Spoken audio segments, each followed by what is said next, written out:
el juramento, palabra de honor. Quien miente en las redes se queda sin valor. Participa, analiza, decide al momento. Esto es tuyo, Ecuador, el gran movimiento.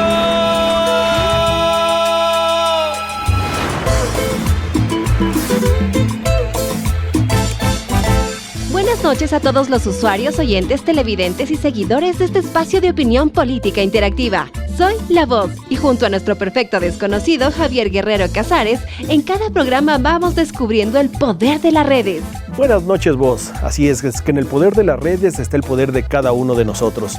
En esta comunicación digital podemos interactuar, opinar sin restricciones y sin el impedimento de cómo estamos en lo social, la condición política y económica. Y es por eso que quiero recordarles que este programa es transmitido por Gama Visión, Corporación Canela, Sonorama, Canal 1, Radio Romance de Chone, El Vanguardista Online, Periódico Expectativa Digital Media, TS Sport y el medio impreso Notimercio. Nuestro influencer político de hoy es el guayaquileño Carlos Javier Rabascal Salazar, 64 años de edad, periodista, ingeniero comercial, empresario y consultor político. Carlos, pero sobre todo eres una persona de medios de comunicación. Trabajaste en medios públicos, luego te lanzaste a la política, primero con el correísmo, luego con la izquierda democrática. ¿Qué tiene la idea que no tenga el correísmo? La plena, cuéntanos. Una democracia horizontal, y eso es importante, pero déjame hacerte algunas precisiones. Guayaquileño soy, empresario soy, consultor soy, pero no político, soy consultor empresarial. Me dedico a hacer análisis sectoriales y análisis de política pública en términos de incidencia en el desarrollo de la economía sectorial. ¿Ser candidato no es hacer política? ¿Perdón? ¿Ser candidato no es hacer política? ¿Te sientes político? A ver, sí, pues evidentemente estoy en la política, pero no como consultor. O sea, lo que te estoy diciendo es no he sido consultor político. Por lo menos cuando ejercí la consultoría política no la hice en el Ecuador. Carlos, podemos verlo en pantalla. ¿Cómo está tu relación con Rafael Correa? ¿Tan congelada como esa foto? No, esa relación terminó. Ya, estamos en stand-by entonces. Sí, no es stand-by. A ver, yo no soy una persona de resentimientos, pero cuando se distorsionan las verdades o se las utiliza para determinados fines, es preferible terminar eso. Carlos, bueno, por sobre todo en este programa también buscamos conocer al ser humano. Te invito a ver esa pantalla que está... Me han dicho que esto se gira como que fuera una nave. Exactamente. Uy, Dios mío, ¿dónde Carlos Rabascal ha vivido con una discapacidad, evidentemente. ¿Qué te dice esa foto? Ay, que está mi madrecita que ya está en el cielo, a quien amo, quien me hace falta. Cuéntanos, ¿qué te dice esa foto? Esa foto me dice mucho. Me dice mi origen. Me hace una foto donde me enseñan el amor. ¿Dónde estás ahí con tu mami? En Boston, en la ciudad de Boston. Era 1962, yo tenía 2 años. Fue la primera vez que me llevaron a un hospital a hacerme chequear el tema de mi discapacidad. Mi madre jugó un papel importante en el manejo de mi discapacidad y en la construcción de mi personalidad. ¿Cuál era la frase que tu mamá te repetía todos los días? La libertad es como la vida, tan solo la merecen aquellos que saben conquistarla todos los días. Por otro lado, Carlos, podemos ver aquí en nuestra pantalla que tu discapacidad se ha convertido en una parte esencial de tu campaña. ¿Por qué? Porque mi discapacidad refleja lucha, refleja resiliencia, refleja perseverancia, refleja nunca quedarse paralizado, refleja el no tener una tortícolis mirando hacia el pasado y paralizarte, siempre para adelante. Y eso es lo que le está pasando al país. En los recorridos que yo hago por el Ecuador, me encuentro con temor, con depresión, con problemas de salud mental. Me encuentro con gente, con personas, con vidas, que ya no creen en nadie, con angustias y ansiedades, con temores. Y esa es la realidad. Hemos tocado fondo como país y no lo queremos entender. Ahora podemos ver en el perfil de Alejandra Rivas, tu candidata a la vicepresidencia, que lo dice, ¿no? Soy el titanio de tu pierna. ¿Cómo lo interpretamos este simbolismo? Complemento, equipo. ¿Qué es la pata? La pata es una jerga, es comunidad, colectivo, grupo. Súbense a la pata, Rabascal, ¿qué significa? Súbense a un objetivo, a recuperar el país, a recuperar la paz, a recuperar la tranquilidad, a recuperar la alegría, a recuperar todo lo que hemos perdido. Lo que estamos viviendo en el Ecuador no es algo no es algo menor. Es decir, hay gente que es vacunada, hay gente que es extorsionada, hay gente que la secuestra, hay gente que las matan. Y todo eso ha generado temor. Y tenemos una economía adicionalmente congelada, en recesión, y gente con desempleo. Hemos pasado 14 horas de cortes de luz. Que eso es tanto igual de lo que pasó en la pandemia. Es decir, afecta a la salud mental. Entonces, todo eso Disculpen la tiene que ver con la interrupción, pata. caballeros, pero es momento de explorar la esfera digital. Hoy contamos con Vanessa Salgado, quien estará reemplazando, temporalmente, no se preocupen, a Andrés Jaramillo, CEO de Content Manager Ecuador. Andrés, quiero decirte lo siguiente, te esperamos con un gran abrazo, te lo enviamos y nuestros mejores deseos para tu pronta recuperación. Vane, cuéntanos cuántos usuarios tiene Carlos Rabascal, ¿qué nos dicen las redes? Bueno, las redes lo ven todo. Y nuestros amigos de Go Social Suite hicieron un análisis desde el 21 de diciembre del 2024 al 19 de enero, en el cual hablan de tener 1.628 usuarios que hablaron sobre Carlos Rabascal. En ese periodo. En ese periodo. Sin embargo, eso no quiere decir que son sus fans. No, es no, gente claro. que en la esfera digital estuvo hablando de usted. Estas hubieron 2.965 publicaciones, 1.233 comentarios y 8.429 likes. Nada mal, ¿verdad? No, nada mal. Perfecto. Para una campaña modesta, nada mal. Esta es la publicación que más interacción tuvo en ese periodo. Esta es su campaña de reciclaje. La basura no es el fin. Cuéntenos, ¿de qué se trata este tema? A ver, más del 50% de las ciudades en el Ecuador tienen problemas no solo de manejo de basura, tienen problemas de agua potable y alcantarillado. Pero aquí en el Ecuador seguimos hablando de basura, cuando debemos hablar de residuos. Los residuos se pueden reutilizar.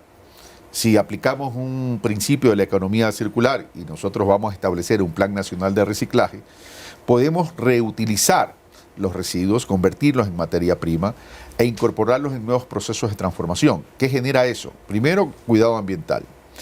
Segundo, se genera trabajo en la base social. Y tercero, un proceso de transformación que disminuye el consumo de materia prima e incorpora materia prima reciclada.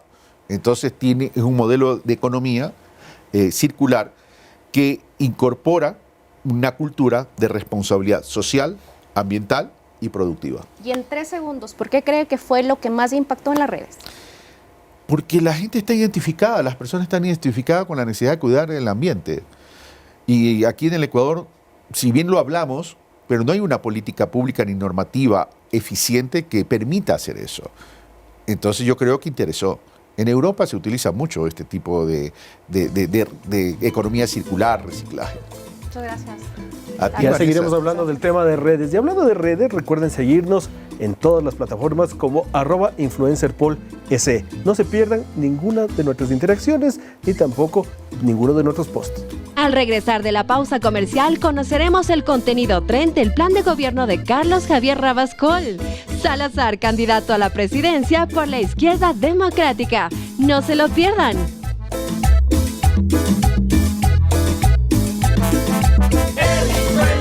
Se mete en tu mente, el influencer se convierte en referente.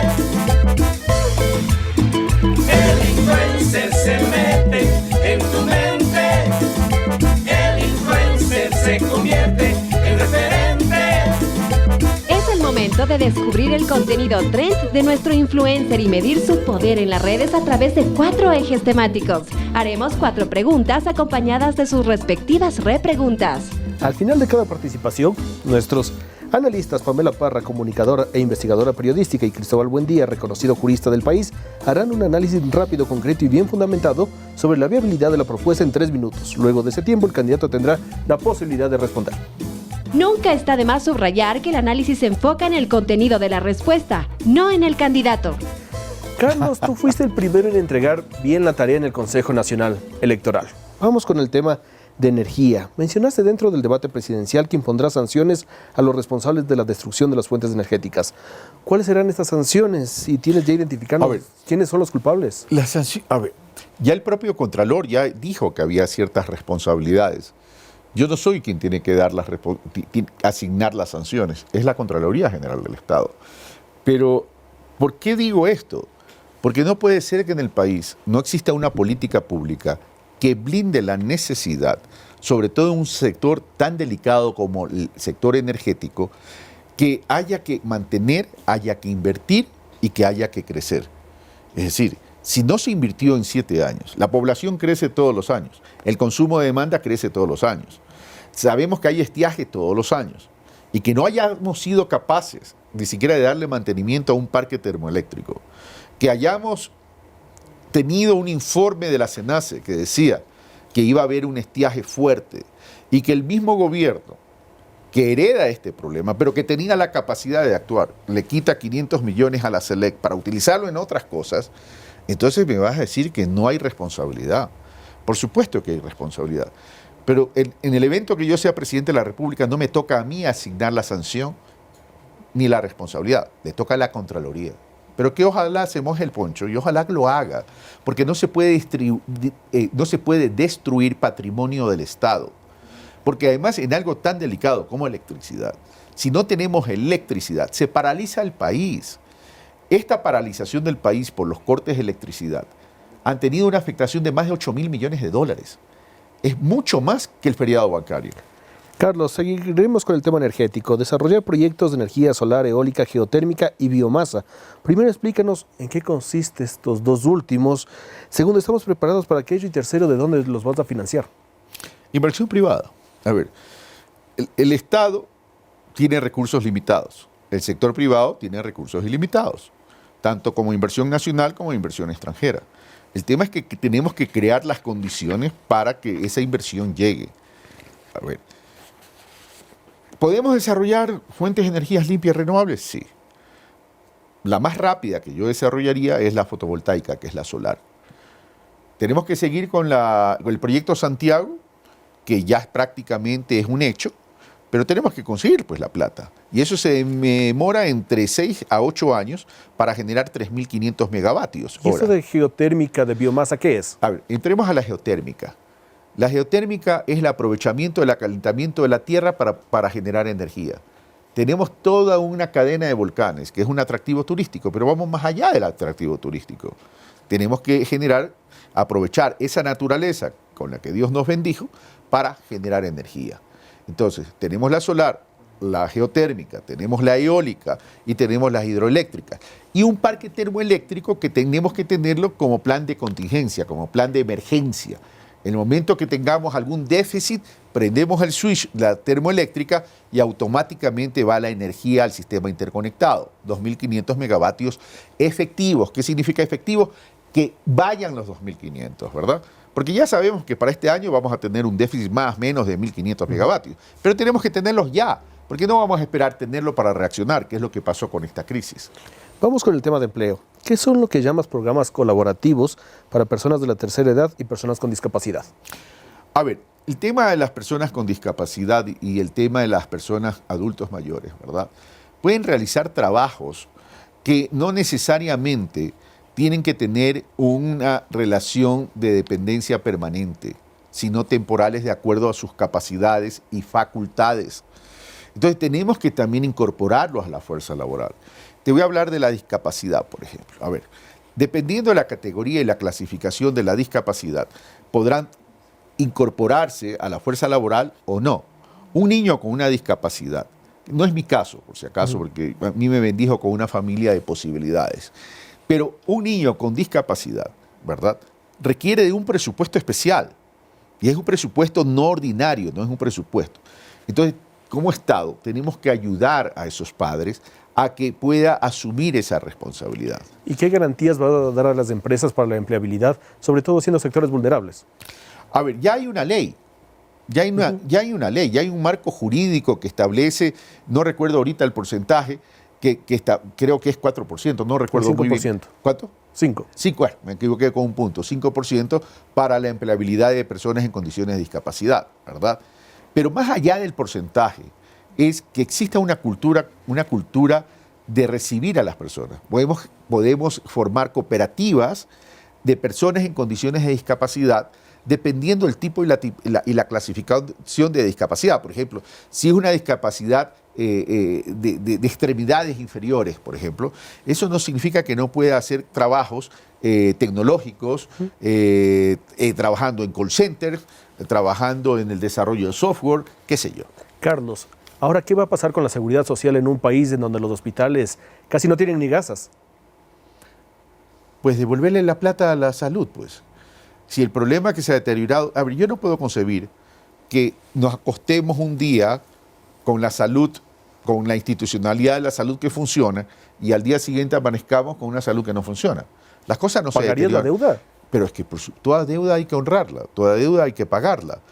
Pero además, constitucionalmente se establece el presupuesto de la salud como el presupuesto de la educación, cómo tienen que crecer. Si un gobierno manda una proforma presupuestaria, tiene que mandarlo con los rubros y las partidas. ¿Qué significa eso? Que todo tiene que tener partida presupuestaria, significa disponibilidad de fondos. El promedio de ejecución presupuestaria aquí en este gobierno está entre el 30 o menos %. Eso significa que no ha sido eficiente. ¿Cuál es el problema? Es que no ha sido eficiente. Le ha quitado la plata a la salud, le ha quitado la plata a la educación, le ha quitado la plata a la energía y le ha quitado la plata a la seguridad. ¿Por qué? Para pagar la deuda. Y yo no digo que no pague la deuda. Lo que digo es, entonces, ¿cómo hizo la regenería de la deuda? Solamente el año pasado, por concepto de amortización y por concepto de amortización de capital y servicio, hemos pagado $9.000 millones. $9.000 millones representan el 10% del Producto Interno Bruto y el 25% del presupuesto del Estado. Entonces, estamos destruyendo el país por no hacer las cosas a tiempo, por no planificar el país.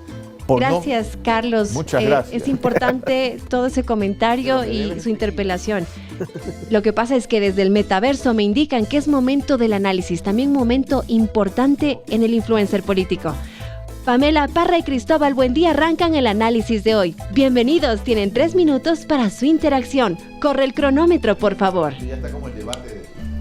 Buenas noches, candidato. Buenas noches a las familias ecuatorianas Pamela, que nos noches. están viendo. Cristóbal, buenas noches. Cristóbal, he escuchado algunas propuestas, sin embargo, quisiera puntualizar en el tema de la tercera edad y el empleo.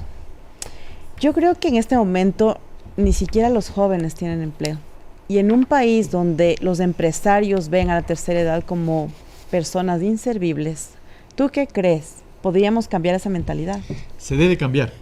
Y más aún cuando quien debe propiciar las condiciones que eso efectivamente se lleve adelante es el propio Estado. Porque efectivamente dentro de los indicadores de productividad o de eficiencia o de rentabilidad, las personas discapacitadas o de la tercera edad no puedan ser tan apetecibles, digámoslo así, dentro de este punto de vista.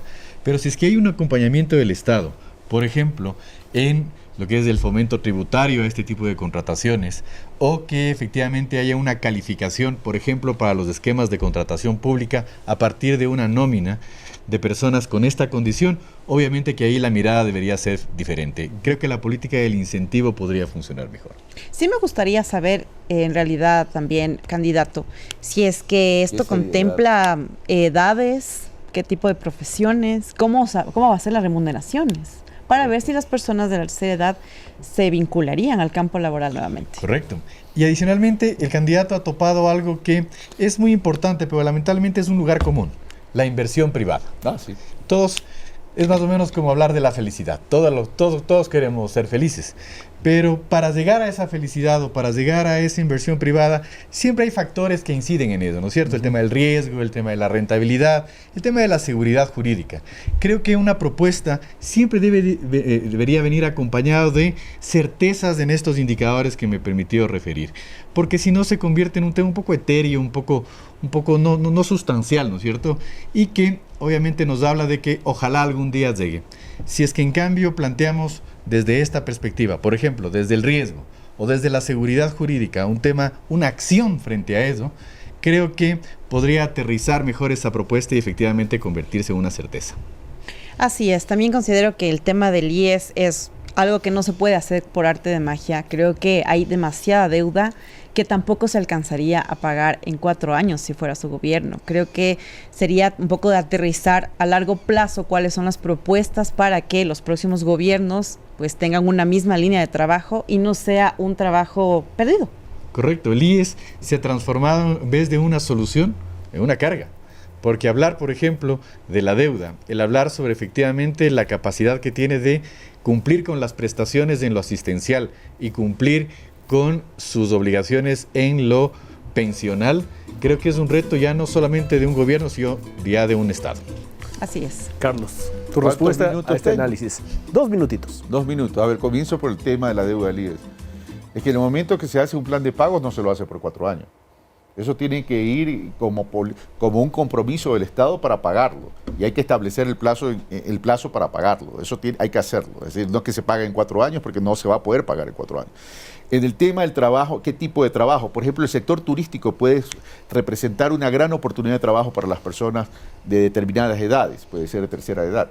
Yo cuando hacía mis programas y salía del programa, me esperaban algunas enfermeras de 40 años que no tenían trabajo y nadie las quería contratar. Y ahí también se puede generar cooperativas de trabajo de asistencia de salud.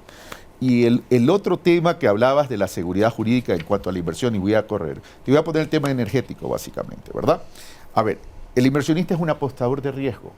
Por tanto, tenemos que darle seguridad jurídica y seguridad financiera. Tenemos que comenzar por el tema de la distribución. Si no resolvemos el problema de la distribución, es decir, la tarifa está por debajo del costo de producción. Sinceremos eso. ¿Cómo? No incrementando tarifa, sino con principios de progresividad. El que más, estratificando las ciudades. El que más tiene paga más, el que menos tiene paga menos. Colombia. Siempre ponemos el ejemplo de Colombia. Hagamos eso, pues, entonces. Y ahí tú tienes la seguridad de retorno a la inversión y de la rentabilidad. Y para asegurar el pago, fideicomiso. Gracias, Carlos. En este momento te invitamos a jugar. Detrás de esta baraja que ves en pantalla ahora, existen imágenes que nos invitan a reflexionar. Elige una, por favor. ¿No tienes la 12? No llega, La hasta la 10 12. nomás. No, Hasta las solo 10 las que llegamos. están en pantalla. A ver, la 8. La número 8. Perfecto. Dinos, ¿qué es lo primero que viene a tu mente? Personas con tatuajes, jóvenes y sin inclusión laboral. Un ser humano. ¿Cómo garantizar para estas personas la inclusión laboral? Siendo también de estos grupos que se podrían llamar discriminados dentro de nuestra sociedad. A ver, y no solamente ellos. La discriminación también va por la raza, va por la etnia, va en temas de género. Ahí tenemos que establecer una política de Estado que garantice la inclusión. Y sobre la y que tolerancia. garantice los derechos. Entonces, ahí tenemos que tener control y protección. Carlos, vamos con el segundo contenido trend de nuestro programa que tiene que ver con seguridad y corrupción. Durante el debate y dentro de tu plan de gobierno, hablas de crear una agencia penitenciaria nacional, una agencia de inteligencia para anticipar y desmantelar las redes criminales, lo dices tú. Algo así como el FBI, suena, ¿no es cierto? ¿Qué institución estaría a cargo? ¿Cómo pedirías apoyo internacional para el CSI ecuatoriano? A ver, para eso acudimos a Naciones Unidas, acudimos a gobiernos amigos, Estados Unidos, la Unión Europea, etcétera, etcétera, que ya nos están dando cooperación. Pero el tema de la seguridad a veces lo queremos aterrizar tan solo a la fuerza pública en las calles. Pero no nos estamos dando cuenta que estamos luchando contra el crimen organizado. Y el crimen organizado no es pues la bandita que está ubicada en determinado sector de la ciudad. El crimen organizado está mucho más arriba. Y tenemos que darle en donde más le duela. Es en la plata, en el kushki, en el dinero, en la rentabilidad. Entonces tenemos un sistema de inteligencia cooptado por el crimen organizado. Primero que tenemos que sacar al sistema de inteligencia de la estructura de Carondelet. Y no hablo de este gobierno, hablo de los gobiernos que han tenido. El sí es un peligro porque ya está cooptado, ¿verdad? Entonces, sacarlo ahí con agentes estatales, civiles, especializados en inteligencia. Pero como tenemos cooptación, tenemos que depurar. ¿Y de qué manera depuramos? Con controles cruzados. Tenemos que crear sistemas de contrainteligencia. para que la contrainteligencia esté siempre evaluando, investigando todo esto, pero no solamente para los que están en la inteligencia, sino para los funcionarios públicos, magistrados y toda la cuestión. Eso por un lado. Y tenemos que establecer la carrera, la formación, ponerle recursos. Inteligencia financiera, por ejemplo. Tenemos la unidad de lavado de activos, la UAFE, que se le ha quitado recursos, se le ha quitado tecnología, etc. Entonces tenemos que tener una inteligencia financiera que permita la investigación de toda la trazabilidad del dinero de la economía ilícita. Aquí en el Ecuador, por ejemplo, entre el año 2022 y 2023 tenemos una sentencia de lavado de activos. En Colombia y en Perú tenemos más de 25 por año. Eso demuestra que no somos eficientes y que no hay la voluntad política para eso. Pero esa inteligencia tiene que estar incorporada, la UAFE, el Servicio de Rentas Interno, la superintendencia de bancos, de compañías, de la economía social y solidaria, ¿verdad? Y una serie de otras organizaciones, función judicial, policía, fiscalía, creo que ya lo dije, y recuperar las mesas de seguridad territoriales y también nacional, para ir haciendo la evaluación. Carlos, durante el debate también planteaste una reclasificación de las personas privadas de la libertad. Definitivo. ¿Cuál va a ser el criterio? El criterio es el tipo de delito, pues, porque una cosa es la delincuencia común, otra cosa es una persona que esté privada de la libertad por pensiones alimenticias, y otra cosa es crimen organizado. Y otra cosa es crimen organizado. Es decir, dependiendo del tipo de delito. Hay tipos de delitos que son susceptibles de rehabilitación y de reinserción. Entonces, ahí trabajaremos en un modelo. Es decir, todos esos privados de la libertad tendrán que trabajar. O sea, y yo no voy a mencionar como lo mencionaron como chinos, ¿no? Pues es una falta de respeto a los chinos. O sea, van a trabajar. Se constituye una cooperativa de los privados, de los PPL, ¿verdad? Trabajan dentro de los conceptos de economía popular y solidaria, se les capacita para desarrollar habilidades y se comercializa. Y eso va creando un fondo producto de la comercialización. Un fondo que quede para la familia de ellos y un fondo que se acumula para cuando salgan. Tal cual como sucede con las cárceles de mujeres en Cartagena de Indias, Colombia. ¿Pero cuál va a ser el criterio para la clasificación? Para el tipo de delito, el tipo de delito. O sea, lo clasifica por tipo de delito. ¿Ah? ¿No están clasificados así ya? Tenemos baja, mediana, máxima seguridad. Un momento. El Código Integral Penal te lo clasifica, pero no la cárcel, pues. Si en la cárcel están todos metidos ahí juntos, pues. Y además hay un hacinamiento porque excede la capacidad. Y las cárceles de máxima seguridad, pues para los criminales es de máxima seguridad, pues. Pero no que sea un spa, pues, sino que vayan a estar en unas cárceles de máxima seguridad y que sientan que la transgresión de la ley tiene su peso y tiene sus consecuencias. Carlos, sigamos con el tema cárceles. ¿Cómo desmilitarizarlas, cuando desde ahí se manejan todas las bandas delincuenciales, las bandas delincuenciales más importantes del país?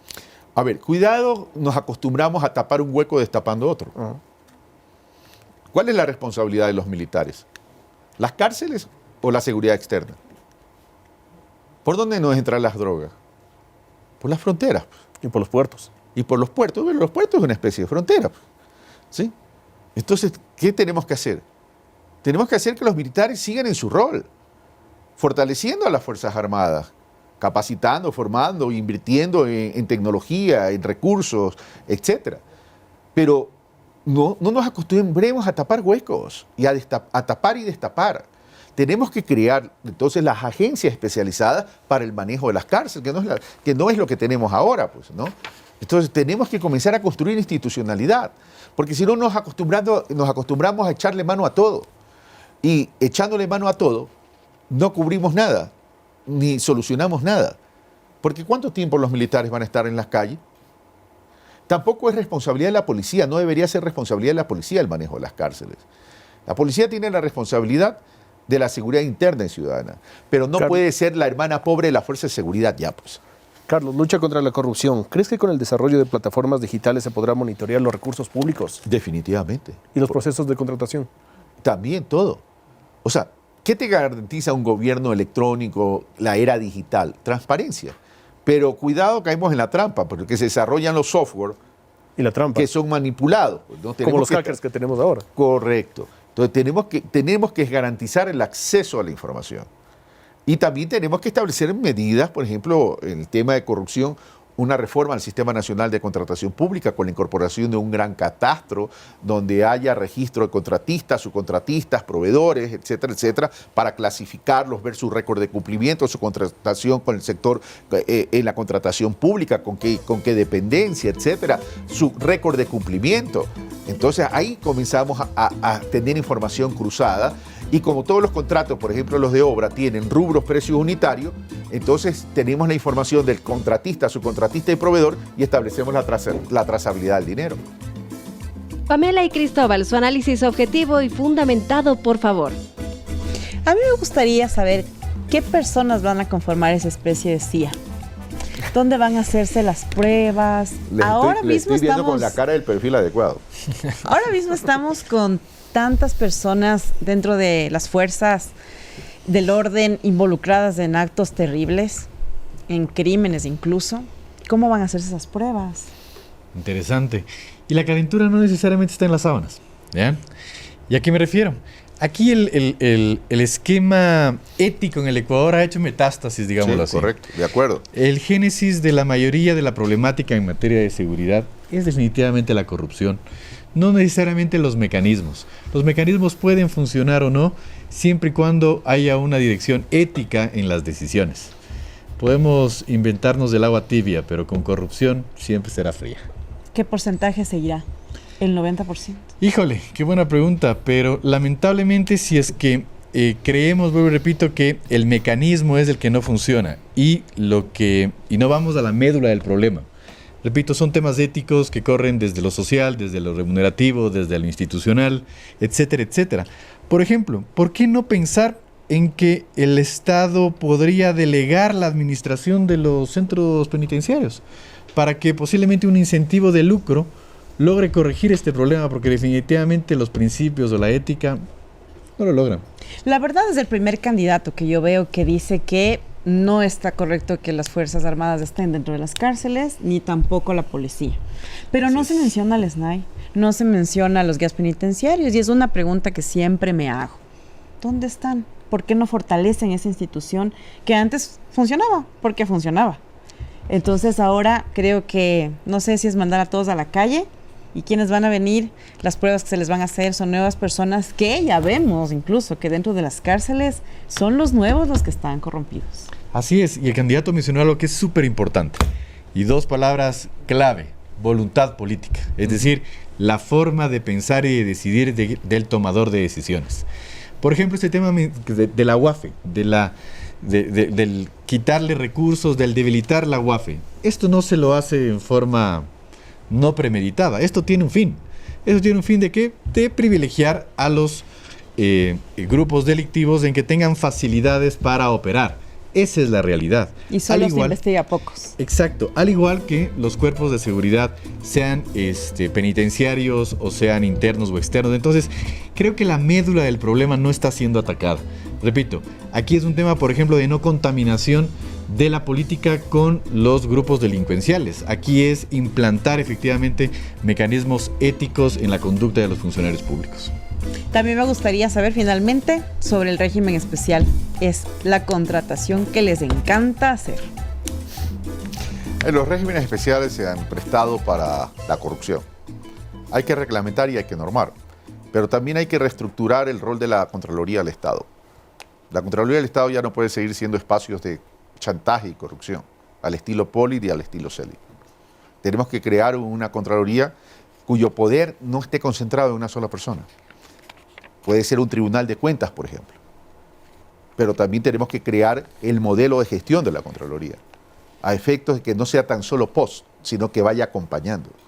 Porque ya hay funcionarios públicos que tienen miedo a firmar los contratos, y eso me ralentiza la economía. Carlos, vamos a hacer un paréntesis en este momento y te invito a ver esta pantalla para refrescar el programa. Cuéntanos, ¿quién es ella? ¿Cómo le dices con cariño? ¿Desde cuánto tiempo están juntos? Estamos juntos hace 16 años. Es mi esposa, se llama Ana María, pero le llamamos Nani. ¿Por? Porque así como a mí me dicen Chilo desde chiquito, nadie sabe por qué me dicen Chilo, a ella tampoco sabe por qué le dijeron Nani. Ya vino ya con el apodo entonces. Sí. Ahora, Carlos, ¿tendríamos primera dama con Nani? Esto no se trata de primera dama, eso me parece una falta de respeto para todas las mujeres.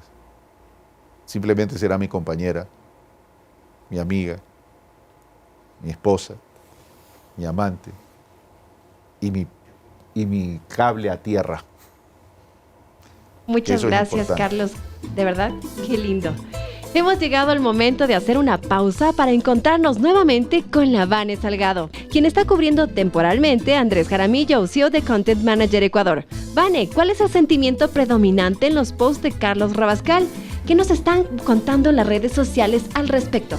Bueno, nuestros amigos de Go Social Suite, en este mismo periodo que hicieron el análisis desde diciembre a enero, han analizado que en las publicaciones tenemos el 51.06% de interacción negativa, 16.63% en neutro y el 32.31% de interacción en positivo.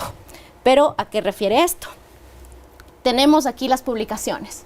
Si vemos la publicación de este lado, habla de una visita específicamente en la provincia de Chimborazo y Cañar, en donde conectaste un poco con la gente. Eso generó una reacción positiva. Cuéntanos un poquito de cómo fue este tema en Cañar. ¿Esta es la visita de Cañar o también la de Azuay? Porque fue Cañar y Azuay. Chimborazo. Esta publicación es hace 7 días. Fue en la última gira entonces. Sí. Fue Chimborazo y fue la provincia de Cañar, que fue Tambo, Cañar, Azogues, sí. Y de ahí pasé a Azuay. Bueno, fue una visita muy linda, porque fue una visita donde estuvimos en mercados, donde estuvimos cercanos a la ciudadanía, estuvimos reunidos con jóvenes, estuvimos en medios de comunicación, interactuamos mucho. Y eso, pues, evidentemente puede haber generado, pues, también los mensajes y las interacciones con ellos en redes sociales, ¿verdad? Sí. Y la publicación en negativo fue justamente esta publicación, esta caricatura de Vilma Traca, en donde se hace alusión a lo comentado por la candidata a la vicepresidencia en el debate vicepresidencial sobre el titanio de la pierna de Rabascal. Entonces, si bien ya lo hablamos al inicio, sí, básicamente esto se trata de una campaña emotiva, trata de conectar con la gente, o básicamente tratamos de hacer algo que puede ser como debilidad, sea una fortaleza. Es una campaña emotiva, es una campaña que trata de inspirar y trata de dar fuerza a la ciudadanía. Chévere. Muchísimas gracias. Muchas gracias, Vane. Recuerden que este programa es transmitido por Gama Visión, Corporación Canela, Sonorama, Canal 1, Radio Romance de Chone, El Vanguardista Online, Periódico Expectativa, Digital Media, TS Sport y el medio impreso Notimercio. Al regresar del corte, Carlos Rabascal Salazar nos hablará de salud, educación, economía y muchos temas más. Ya regresamos.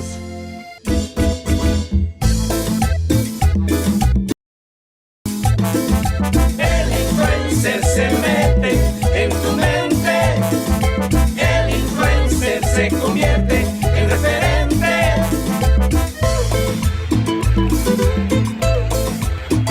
El influencer se mete en tu mente, el influencer se convierte en referente. Llegamos al tercer contenido tren de nuestro influencer político de hoy, Carlos Javier Rabascal Salazar, candidato a la presidencia por la Izquierda Democrática.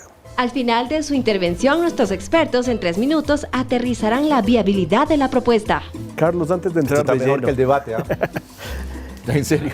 Vamos con este tema. ¿Cómo se supone que vas a afrontar el pago de la deuda externa? Porque según tú asciende a más de 90.000 millones de dólares, ya nos decías. 87.000.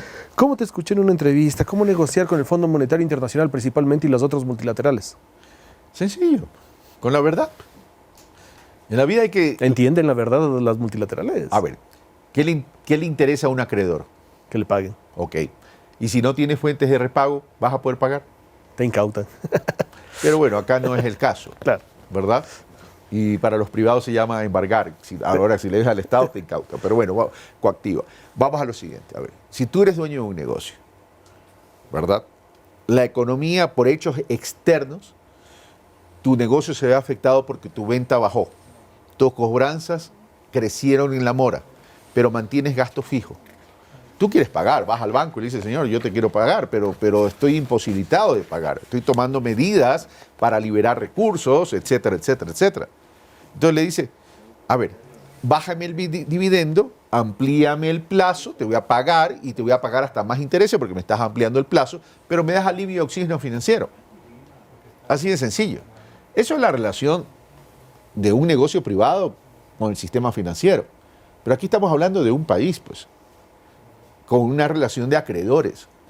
Entonces yo tengo que acercarme a decir, reestructuremos. Claro que en el Fondo Monetario no se utiliza la palabra reestructural, pero sí reperfilar, que a la hora del té sigue siendo lo mismo, sino que nos encantamos inventarnos términos técnicos para mentirnos nosotros mismos, ¿verdad? Entonces resulta que, a ver, debo 5, presto 5, pago los 5 y me quedo con los 5. Así de sencillo, ¿verdad? Entonces yo lo que tengo que hacer es oxígeno financiero y decirle al Fondo Monetario Internacional, a ver, yo no soy cualquier deudor, porque yo necesito tener una fuente de repago sostenible. Pero para yo tener una fuente de repago sostenible, tengo que tener un pueblo tranquilo. Porque si yo lo asfixio, ¿qué va a pasar? Sigo debilitando la economía. Yo tengo que crecer en la economía. Porque cuando la economía no crece la producción, no crece el empleo, crece el desempleo y crece la pobreza. Entonces, a ellos les conviene que no tengamos una bomba de tiempo social, pues, porque si ahí sí no le voy a poder pagar. Entonces tenemos que reestructurar, tenemos que renegociar bajo el principio que toda obligación se honra. Carlos, vamos con política internacional. ¿Te interesa recuperar la Embajada de México en nuestro país? A mí me interesa llevarme bien con todo el mundo, porque el Ecuador no es una isla, pues. El Ecuador además es suscriptor de convenios internacionales. Y los convenios internacionales hay que cumplirlos. Y como hombre que respeta un Estado de Derecho, tengo que cumplirlo. ¿Y si hay la condición de entregar a Glass? A ver, esa condición hoy la hay. No es que no la hay. La hay. Pero te recuerdo que hay un proceso abierto en la Corte Internacional de Justicia. ¿Y cómo alinear el turismo con el medio ambiente, como uno de los potenciales que tú hablabas de empleo? A ver, con responsabilidad. El turismo y el medio ambiente van de la mano, como la producción y el medio ambiente también van de la mano. A ver, yo te he dicho siempre socioambiental, agreguemos productivo también. Socioambiental productivo, ¿sí? ¿Por qué? Porque todo proceso económico tiene un impacto ambiental, pero tenemos que crear también una cultura ambiental. Y no solo en la ciudadanía, pero también tener políticas claras en el sector productivo para que respeten también el ecosistema y el medio ambiente. ¿Sí? Entonces, ahí esa cultura nos permite. Por ejemplo, te voy a poner el ejemplo que no tiene nada que ver con el turismo, pero tiene que ver con el tema de los residuos. Hace algunos años estuvo de moda crear normativas dentro de las ciudades para eliminar el plástico de un solo uso. ¿Sí? Y querían implementar el tema de los biodegradables. De la noche a la mañana. Pero la pregunta es, ¿tenemos plantas de compost? No, no tenemos. Entonces, estos temas son transiciones y tenemos que entrar a una transición ecológica. Pero en esa transición tenemos que crear cultura. Pero no solamente en los ciudadanos, sino también en la función pública, en las normativas. Porque yo, por ejemplo, sí, los plásticos de un solo uso, chao, pero no los puedo eliminar de la noche a la mañana. Porque hay industrias que se dedican a eso, que generan empleo y que han invertido en renovación tecnológica. Entonces, tenemos que crear una transición apropiada. Carlos, a propósito de este tema, ¿qué son y para qué servirán los famosos bonos verdes? Los bonos verdes son fundamentales para casualmente incentivar el cuidado ambiental. Así que, y como el bono de carbono también.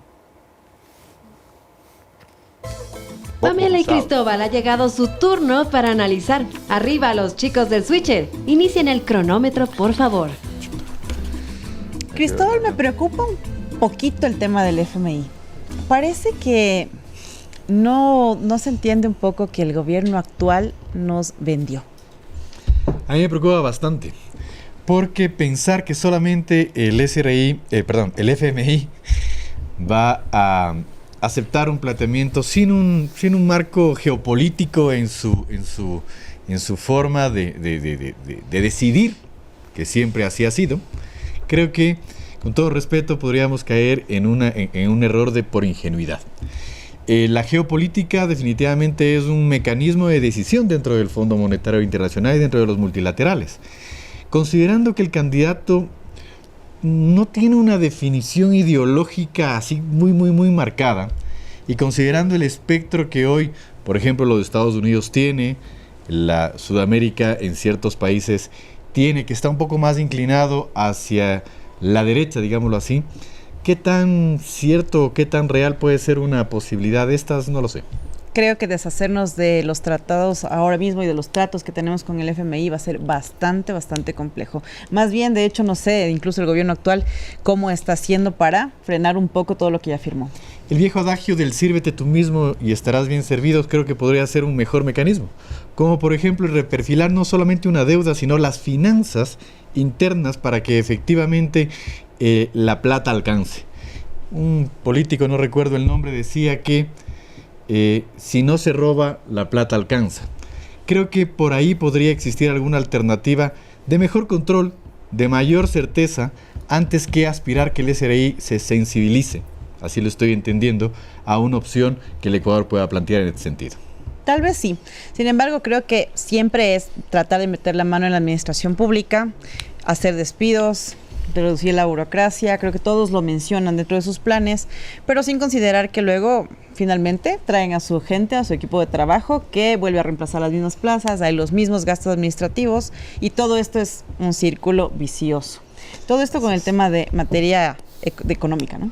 Así es, el candidato no lo ha mencionado todavía, pero seguramente lo hará, pero en su plan de gobierno él ha definido un eje que me parece interesante, que podría un poco alinearse dentro de esta propuesta, el tema de la descentralización como mecanismo de reactivación económica.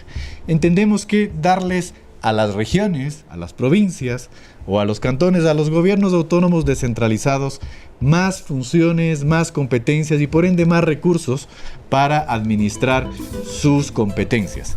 Creo que una mayor profundización de eso podría aclararnos efectivamente qué tiene en mente. Habría que ver cuáles son las ciudades que tendrían prioridad en el tema financiero. O regiones. Su análisis, Carlos. A ver, en relación al Fondo Monetario Internacional, si bien la geopolítica juega en todo, este baile es de a dos. Y si ellos quieren cobrar, tienen que negociar. Y partimos de un principio de honrar la deuda, no de caer en moratoria. Y si no quieren renunciar, nos obligan a buscar nuevas fuentes de inversión, nuevas fuentes de financiamiento. Y sí las hay. Lo que pasa es que las hay en otros continentes. Así que esto es cuestión de saber negociar y de hacerse respetar. Y lo vamos a hacer. En cuanto a la descentralización, es fundamental. 2 ciudades concentran la economía. ¿Y qué pasa con las otras 220 ciudades? Hemos coartado la posibilidad de convertir nuevos actores económicos, generadores de riqueza y generadores de trabajo. Yo no quiero más alcaldes y prefectos mendigando al ministro de Finanzas de turno. Porque ¿cuál es mi objetivo? Mi objetivo es que la economía crezca. Si la economía no crece, sencillamente no estoy trabajando por el bienestar de la gente. Estoy construyendo más desempleo y más pobreza y los convierto en presas fáciles del crimen organizado. Pero por otro lado, si tengo 87.000 millones de deuda, que equivale al 70% del PIB, y tengo 9.000 millones que pagar todos los años, que equivale al 25% del Producto Interno Bruto, ¿me cruzo de brazos y me pongo a llorar? ¿O comienzo a activar la economía a través de políticas disruptivas como es un plan de descentralización con regiones? Todas las ciudades tienen que entrar, porque son 24 provincias. El concepto es provincia pequeña, provincia mediana y provincia grande, una región. O pueden ser varias provincias. Sí, Pero eso es Carlitos, importante. definitivamente no queremos verlo llorando. En este momento vamos a hacer una pequeña pausa nuevamente, por favor, porque como ven, las cartas ya están lanzadas. Concéntrate, Carlitos, por favor, y elige Otra una, carta. por favor. ¿Qué número? El 10. La número 10. En este momento ya la tenemos, una mazorca. Maíz, la mazorca, el Inti Raymi. Un choclo asado sería bueno. ¿Qué te dice esta carta? Que tengo hambre. ¿Qué me dice? Que tenemos que rescatar el sector rural urgentemente. ¿Qué me dice? Que tenemos una provincia de Manabí que produce maíz y tiene una sola cosecha al año porque no hay agua para riego. Es decir, nos morimos de sed junto a la fuente. ¿Qué me dice? Que tengo pequeños productores, pequeños agricultores de 4 a 6 hectáreas, que los hemos destinado a vivir en una economía de sobrevivencia y no hacemos nada para rescatar el sector rural. ¿Qué me dice? Que el promedio de la edad del sector rural es de 58 años y que si lo proyecto a 10 tienen 68. ¿Y quién me va a producir la tierra? ¿Qué me dice? Que tenemos que actuar con urgencia. Súper interesante. Vamos con el cuarto contenido trend, Carlos, que tiene que ver con educación y con salud. Hablemos de seguridad dentro y fuera de los recintos escolares. ¿Hablemos de qué, perdón? Seguridad dentro y fuera de los recintos escolares. ¿Cómo proteger a nuestros niños? Con policía comunitaria. Necesitamos, a ver, yo te había hablado de una policía uniformada territorial. Necesitamos policía comunitaria. Darle certeza, darle seguridad, porque los niños están siendo presas fáciles del narcotráfico, ya sea para generar adicción, porque hay una estrategia en el microtráfico. Generar adicción para incorporarlos en el circuito de la comercialización. Entonces tenemos que proteger. Eso es un trabajo en conjunto, no solo de la policía, de las escuelas y de las familias también. Ya, tú nos hablas en este momento de la parte de afuera, vamos con lo de adentro. ¿Cómo protegerlos de las pandillas, de los grupos criminales, de la violencia intrafamiliar y de los violadores, de los posibles violadores dentro de los recintos escolares? Bueno, la violencia intrafamiliar, lamentablemente somos una sociedad violenta. 6 de cada 10 mujeres son violentadas en algún tipo de clasificación de violencia, no solo física. Mira, en violencia vial ocupamos el 4º lugar en la región. Es decir, no hay una cultura de paz en el Ecuador. Y tenemos que entrar en una reforma educativa profunda para comenzar a cambiar esa realidad. Y tenemos que hacer un trabajo con las comunidades y desde las escuelas e incorporar a las familias. Es decir, ya las familias no pueden mandar solamente a los chicos esperando que los chicos se los eduque una tercera persona. ¿Qué se siente ser bulleado? Feo. El tema, ¿qué es eso? Yo sufrí una entrevista que tú la diste. Ajá. Sí, es con Marisol. Marisol, ¿no? Marisol sí. Borja, sí. A ver, eso te va marcando la vida y que si tú no tienes la compañía y el acompañamiento, te puede perjudicar. Yo, gracias a Dios, tuve a mi madre, a mis hermanos y ¿sabes qué? Tuve un barrio también. Un barrio que me contuvo, un barrio que me ayudó a salir adelante. Y ese es un tema que hay que trabajarlo mucho.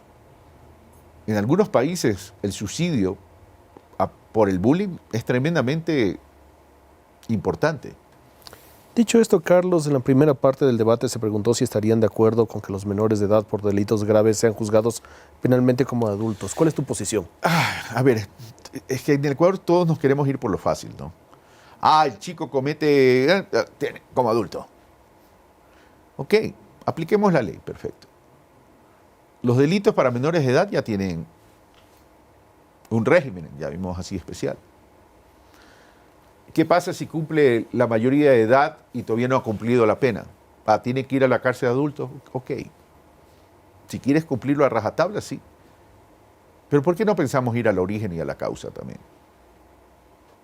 ¿Tú crees que el chico que nace pobre escoge ser pobre? ¿Tú crees que el chico que es cooptado por el sicariato escoge ser sicario? O sea, no nos quedemos solo en la represión, no nos quedemos solo en la sanción. Corrijamos el error de raíz. Que es complejo, que es difícil, todo en la vida es complejo y difícil, pero hay que hacerlo. Pero queremos seguir simplemente tapando un hueco, destapando otro. Podemos hacer muchas cárceles y meter a la gente en la cárcel, pero mientras no tengamos leyes que beneficien a toda esa gente abandonada, este problema no se va a solucionar. ¿Por qué no crear programas de rehabilitación de esos chicos? Porque esos chicos cometieron el delito cuando eran menores de edad. Y no digo que salgan en libertad, sino que sean centros especializados. Porque ese chico a lo mejor todavía tiene oportunidad de ser rehabilitado. Que siga cumpliendo la pena bajo otras características, pero no meterlo pues donde son las universidades del delito y de la crueldad. Pues. Ahora, Carlos, con toda esta toxicidad que tenemos como sociedad, tú propones crear un gran plan de salud mental. ¿Por dónde empiezas? Por la salud mental. O sea, creando centros especializados. Y no solamente salud mental. ¿Qué política tenemos para manejar las adicciones y las codependencias? Ninguna. Entonces, ¿qué política de salud tenemos? Hablemos de conceptos, de principios, de programas o de políticas. La política de salud pública que tenemos hoy es lo que necesitamos. ¿Por qué no crear una política de salud pública desde la salud familiar, preventiva, comunitaria, para construir vida sana? Si construimos una vida sana, vamos a disminuir indicadores de morbilidad. Si disminuyo indicadores de morbilidad, optimizo presupuesto, libero recursos, pero no se lo quito a la salud, sino que lo invierto ¿en qué? En investigación genética. ¿Por qué? Porque muchas de las enfermedades del Ecuador provienen de temas genéticos. Entonces, ahí estamos trabajando. Lo articulamos, tenemos articulación pública-privada para trabajar en primero y segundo nivel y hospitales de especialización, pero distribuidos pues en las distintas regiones. No Ándate a Santa Elena pues para ver si tienes hospitales de especialización. O sea, nos olvidamos, creemos que solamente es Guayaquil y Quito, cuando tenemos que activar a todo el territorio nacional. Señores analistas, ha llegado su turno. Conocen las reglas. Rueda cronómetro, por Ay, favor. todavía falta la banda. Cristóbal, hace un momento mencionaba el candidato que le sonaba un poco feo el tema de la primera dama. Pero desde mi perspectiva femenina, a mí sí me gustaría tener primera dama. Porque creo que las mujeres y el ámbito social en el país está absolutamente descuidado, nefastamente descuidado. Lo hemos visto en el caso de María Belén Bernal, con el tema cómo se llevó por parte del gobierno el asesinato, cómo se llevó por parte del gobierno la parte social con el hijo que quedó huérfano, por ejemplo. Y no existe una primera dama, hay un ministerio de la mujer inservible, ni siquiera sé en este momento el nombre de la persona que está a cargo del Ministerio de la Mujer, porque es tan inservible que es como que no existiera. A mí sí me gustaría que esto se centrara en tratar de ayudar a las víctimas de violencia, tratar de ayudar en la parte social a estas personas que yo considero necesitan y sentir un respaldo femenino, infantil, por parte de la primera dama. Esto va a un tema importante. La primera dama no es una figura decorativa. Debería ser una representación sobre lo que significa la política pública en materia de el tratamiento de este grupo vulnerable. Creo que es importante el que efectivamente una figura de estas condiciones y de esa influencia, parafraseando el nombre del programa, que pueda tener un rol protagónico dentro de lo que significa un problema muy importante. Muy bien, el candidato planteó la cifra de 6 de cada 10 mujeres tienen hoy. Y ya está cercana a los 7. ¿eh? Así es, tienen hoy algún tipo de afección por temas de violencia. Creo que es importante el enfrentar esta problemática desde el tema institucional, pero también desde el tema hegemónico. Creo que es importante dar un mensaje fuerte, muy claro, y qué mejor que nada más y nada menos que la compañera de vida de quien pueda ejercer la presidencia de la República. Y eso va también atado al tema de educación. Así es. Porque efectivamente la violencia también se genera por una ausencia de los temas de valores, de los temas de derecho, de los temas éticos nuevamente, en donde efectivamente los chicos se forman, en los colegios, en las escuelas y en las universidades. Creo que por ahí podríamos atacar también el problema y sobre eso lamentablemente no se menciona mucho, ¿no? No se menciona tampoco el tema de los chicos que están involucrados ya en las bandas delictivas. Como mencionaba el candidato, es verdad, tenemos un tema social descuidado, sobre todo en provincias como Esmeraldas, por ejemplo, en donde los chicos no tienen otra alternativa. No solamente ellos, sus madres se ven en la obligación de tener que prácticamente venderlos a la delincuencia. Así es, lamentablemente la delincuencia se hace, no nace. La criminología lo ha demostrado eso desde hace mucho tiempo atrás. Y básicamente la exclusión, la falta de oportunidad, la ausencia del Estado en su rol es una de las causalidades más importantes. Del plan de gobierno que he podido revisar del candidato y de sus expresiones, creo que me falta un poco. Ojalá que haya mayor énfasis en ese pronunciamiento de ser elegido presidente de la República. ¿El pronunciamiento? ¿Cuál pronunciamiento en relación a qué? Por ejemplo, ¿en qué se va a hacer en los temas de exclusión? Por ejemplo, servicios básicos, tan importante como eso. Por ejemplo, el hecho de democratizar las posibilidades de que los chicos puedan acceder a la educación pública. Cristóbal. Creo que ahí podríamos tener una alternativa, pocas nada más. Ha parado el cronómetro. Perdón. Continuamos con su endulcé. respuesta. A ver, en el tema de la primera dama que mencionas tú, Pame, hay que diferenciarlo de la política pública de la simbología. Ese tema lo tengo que responder con política pública. Ahora bien, vamos a la simbología. El hecho que yo no la llame primera dama no significa que no tenga una participación. Porque como bien dice Cristóbal, es la compañera de vida del presidente. Por tanto, la simbología va a estar ahí. O sea, no confundamos términos con la acción. Eso en primer lugar. En segundo lugar, vamos al tema de la inclusión. Yo mencioné en algún momento del programa la necesidad de trabajar en temas de agua potable, alcantarillado, que son servicios públicos, gestión de residuos, que son servicios públicos, ¿verdad? En el tema de educación, hablé de una reforma educativa distinta que termina también siendo inclusión, sobre todo en la educación pública. Porque si 7 de cada 10 ecuatorianos viven en la informalidad, ellos no tienen plata para pagar educación privada ni salud privada. Por tanto, sí lo hay. Y casualmente las regiones autonómicas descentralizadas, que tienen que ver con un plan de descentralización fuerte, es la que me va a garantizar la inclusión desde los territorios. Porque uno de los problemas que tenemos es la desconexión del gobierno central con los territorios. Ejemplo, Esmeraldas. Recordemos el terremoto del 2016. Solo se habló de Manabí. No se habló de Esmeraldas. Entonces, casualmente, por eso es importante ese plan de descentralización. Carlos, por mucho tiempo la comunicación, los estudios como este, fueron tu segundo hogar. Te invito a mirar la pantalla que está a tus espaldas. Me vas a hacer quedar del avión, por Dios. De talento de pantalla. Qué buena foto, pulso ¿no? político. ¿En qué momento decidiste estar del otro lado del micrófono, Carlos? ¿Cuál es tu visión con la relación con los medios de comunicación? No, mi visión con los medios, mi relación con los medios de comunicación siempre ha sido buena. Siempre me llevo bien. Es más, cuando recorro ahora en las entrevistas, me llevo bien con los periodistas, me llevo bien con los camarógrafos, con los operadores. Yo respeto mucho a los medios de comunicación y sobre todo a los periodistas, a la prensa en general. Tú que subiste en un canal del Estado, ¿qué hacemos con los medios incautados? A ver, básicamente Gama, porque TC ya tiene su propia vida. Tenemos Gama y tenemos Ecuador TV, los medios públicos televisivos y también la radio. Yo fusionaría los dos medios y haría un gran medio público, porque los medios públicos son importantes. El tema es que hay que proteger el medio público. Primero, garantizarle financiamiento y dos, proteger la mano de los intereses del marketing político.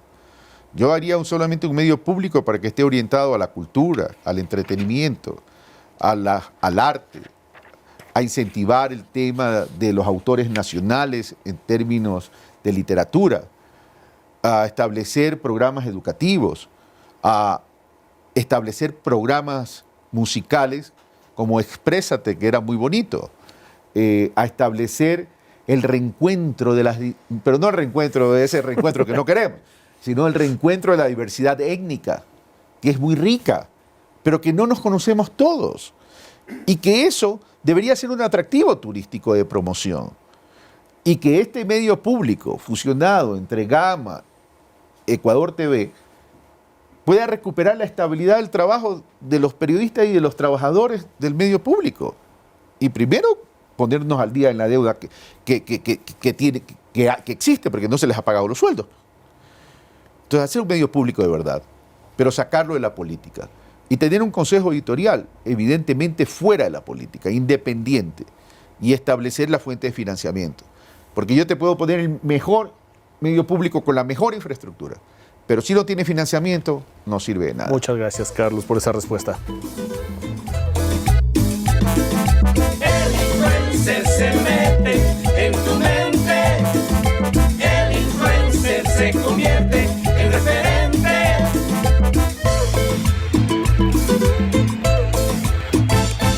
El influencer se mete en tu mente, el influencer se convierte en referente. Entramos con el momento más emblemático de este programa, el juramento de rigor. Carlos Javier Rabascal Salazar, juras en nombre de Facebook, X, Instagram, TikTok y por la patria misma que tu propuesta de campaña será cumplida conforme a lo dicho aquí y en cada uno de tus posts. Lo juro. De ser así, que el pueblo ecuatoriano y todo el metaverso te premie con su confianza. Caso contrario, que las redes te funen con la dureza implacable del poder del algoritmo y te bloqueen. Hashtag el influencer, hashtag mi poder en las redes, hashtag de aquí nadie me salva. Muchísimas gracias, Carlos, por tu participación. Tus últimas palabras. ¿Me puedo llevar la banda? No. No. O sea, mi poder no está en las redes, entonces. No, muchas gracias por la invitación. La verdad que he pasado muy bonito. Y un programa distinto, un programa diferente. Y un programa con que siempre se puede permitir el acercamiento con la audiencia. Así que muchas gracias. Gracias a ti. Carlos, gracias por convertirte en nuestro influencer político de la noche de hoy.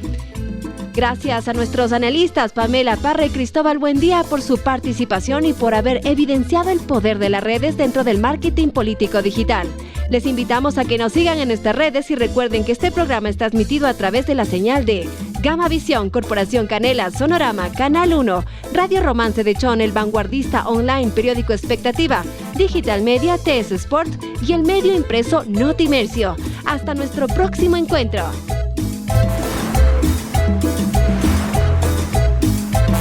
La banda, el juramento, palabra de honor. Quien miente en las redes se queda sin valor. Participa, analiza, decide al momento. Esto es tuyo, Ecuador, el gran movimiento.